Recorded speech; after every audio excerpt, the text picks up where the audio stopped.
While shopping for mailbag items, I ended up in the dollar store again, relating to my outdoor garden watering and solar light fixture experiments. It's growing season, so I need some twist ties in case I actually get my watering system working and something starts growing. If I'm growing peas or even tomatoes, I can tie netting up to posts for support and things like that.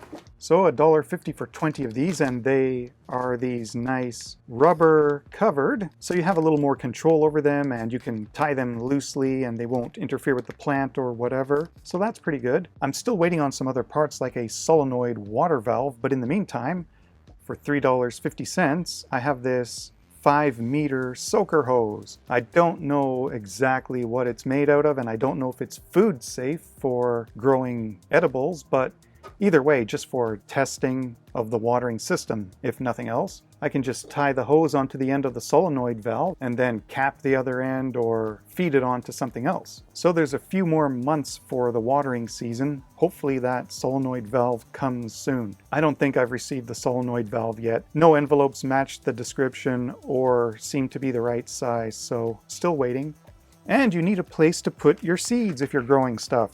After you collect up so many things, a shoebox can only go so far, especially when you have something like this and you find them rolling around in the bottom of the shoebox. I thought they were a bit pricey at $4 each, but they are metal.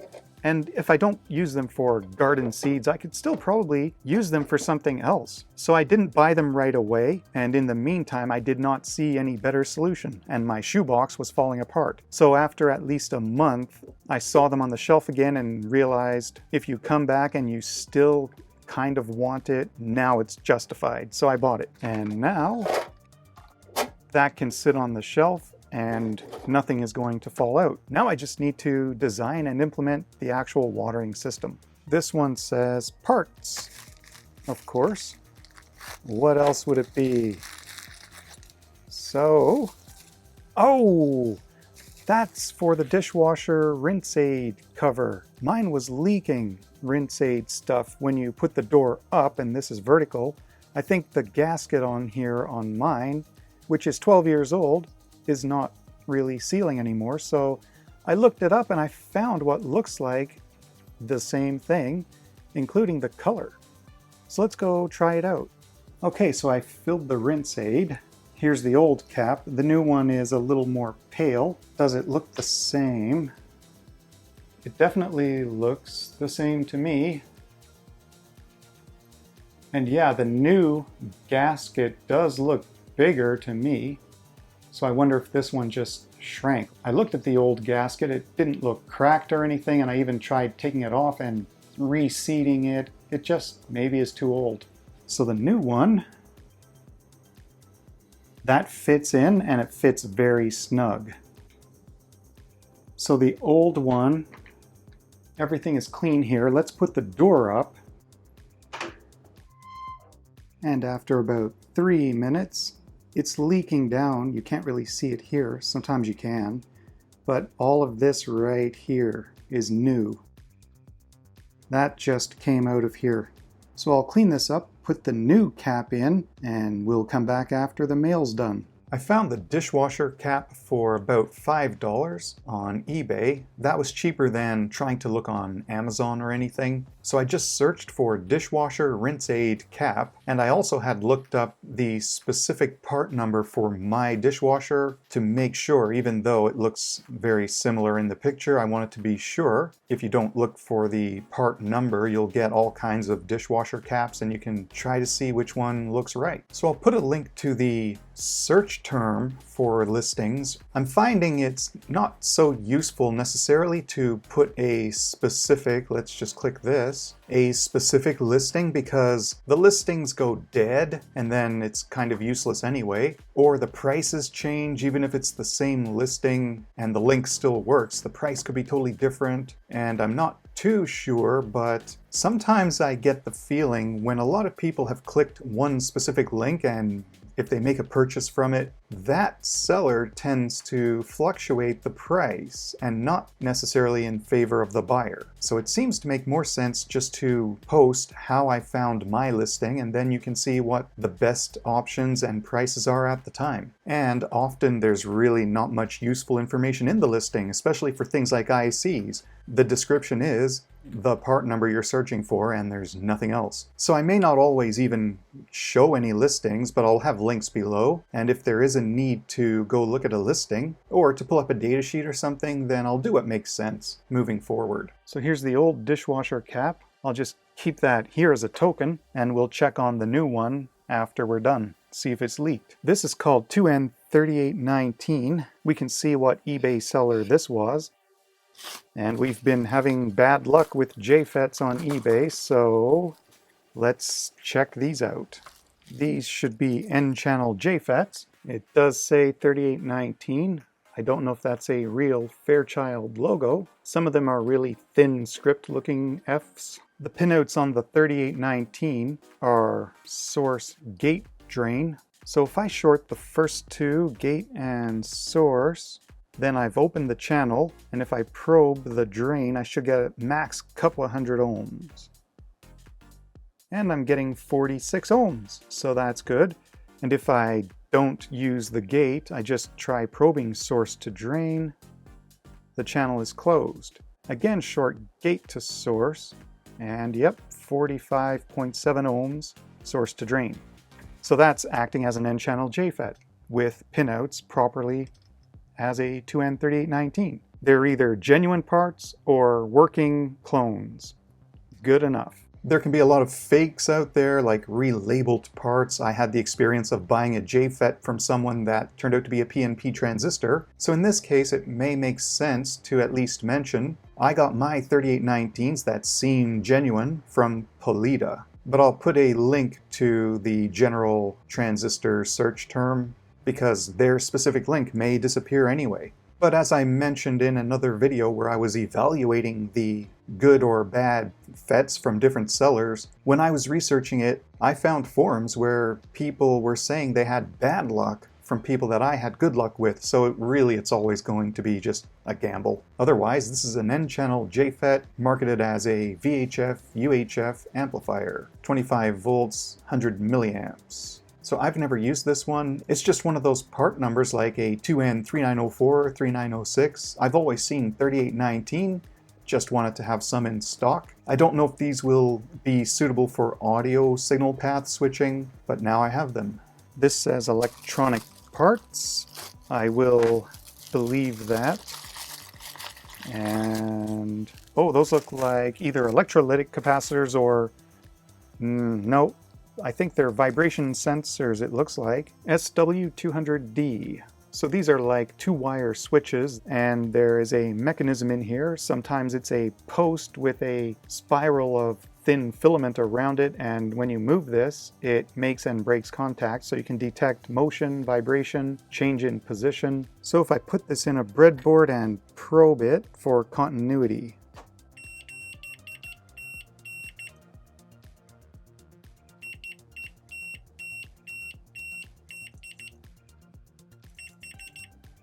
so the datasheet probably has specs on if this has a certain orientation where it's supposed to be neutral, but it's not making contact right now until I shake it.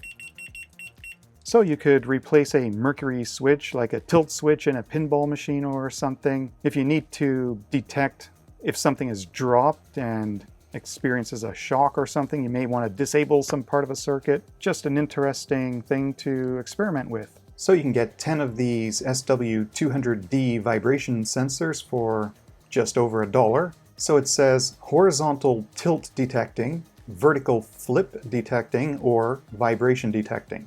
It's a dual ball type tilt switch. So I'm not sure how this mechanism is supposed to work. For example, there's 2 of these in here, but what do they do? Why 2? Why not just 1? And also this terminal here, does this imply that casing is part of the terminal so the ball makes contact and then this other electrode is just insulated and you make contact with the ball, but still, what's the function of having two of these?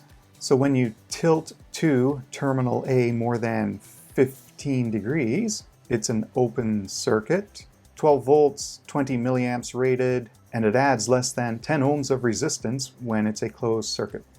This one's pretty chunky and it says multimeter, so I'm hoping there's some truth in this one. Let's see. Oh, I see probes. AN8008. Aneng. I've been waiting a while for this. The Aneng AN8008 tends to go for $25 to $30, and I got mine for $25, no shipping. These listings don't seem to really give specs. It's a multimeter. It's made of plastic. I guess they do tell you get a storage bag and a couple of probe sets. When I made this purchase, I just looked at a bunch of these meters from Aneng, and I just chose this one because of the number of counts and because I wanted to see how it was with measuring microamps. So there's a manual, a couple of probe kits, and it looks like we have various attachments. They're obviously not silicone, but seems okay. They claim to be rated for 1000 volts, but I'm choosing not to believe that. I would only ever use a meter like this for low voltage, not sticking this in mains. And there's the meter. I think there's a protective film on here. Yep. This is definitely a small form factor, which makes it handy to have around if it works well, maybe in an auxiliary toolbox. One of the things I really wanted to try out is microamp current measuring range, and it has basically 10,000 counts. It says it's fused. I don't know if I'll believe it. I'm not really going to open this today, but I'm not going to use it for anything hazardous. And it does not seem to come with batteries, and I need a screwdriver to get into it. Oh, that comes right off. Takes 2 AAAs. Let's see if these work. Okay, we got something.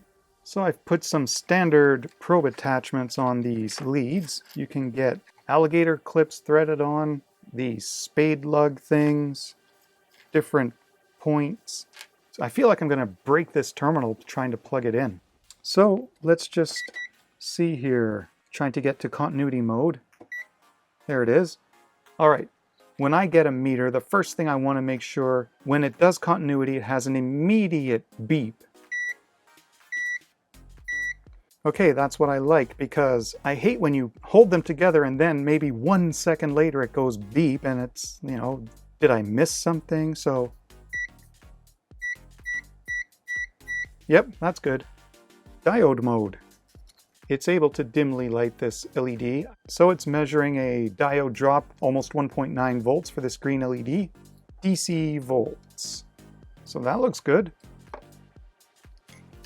So I have a battery resistance decade box, 2 current meters in series in microamp mode. Of course, I'm working with 2 decimal places on the Aneng and only 1 decimal place on the Fluke. So 1.0 or 1.1 microamps on the Fluke and 0.85 or 86 on the Aneng. It would be nice if I had a calibrated meter to measure both of these against, but anyway, increasing the current, I have 3.3 microamps and 3.12, 15.2 and 15.4 microamps. So it looks like there's a difference between about half a milliamp between the Aneng and this Fluke. When this is around 8, this is around 8.4. If I bring my other Fluke in, it pretty much matches Fluke to Fluke, and the Aneng is still up to half a milliamp lower reading. So that's interesting. DC current plus or minus 1% plus 3 counts. But we seem to be missing ranges here. So measuring DC current in microamps, we can get up to 1 milliamp. Then we need to switch to the milliamp range, but the lowest range there is like 1 amp, 999.9 milliamps. And then it switches over to 10 amps. So where's the 10 and 100 milliamp range?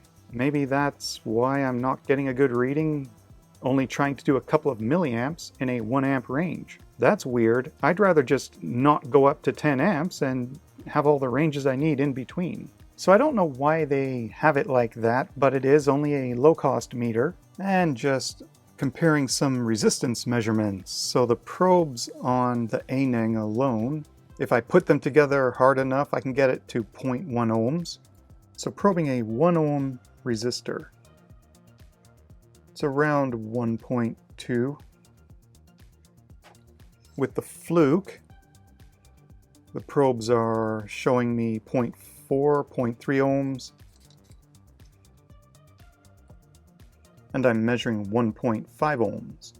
But these probes that came with the Aneng, sometimes they really don't stabilize, so I can't really trust the probes themselves. I'd probably try to replace them. Let me try using the same probes on both meters. So just over 0.2 ohms, and we measure about 1.2 ohms on the resistor. A 10 ohm resistor, 10.2 ohms, Fluke says 10.3 ohms, 1K settles on 0.999, Fluke 1.000. 1 meg settles on 0.999 megs, and the Fluke also settles on 0.999 megs.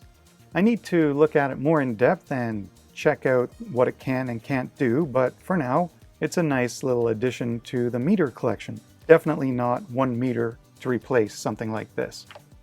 So it's been half an hour and I don't see or feel any drips. So this one, yeah, like I can't even move that unless I apply force. The other one would just flip around.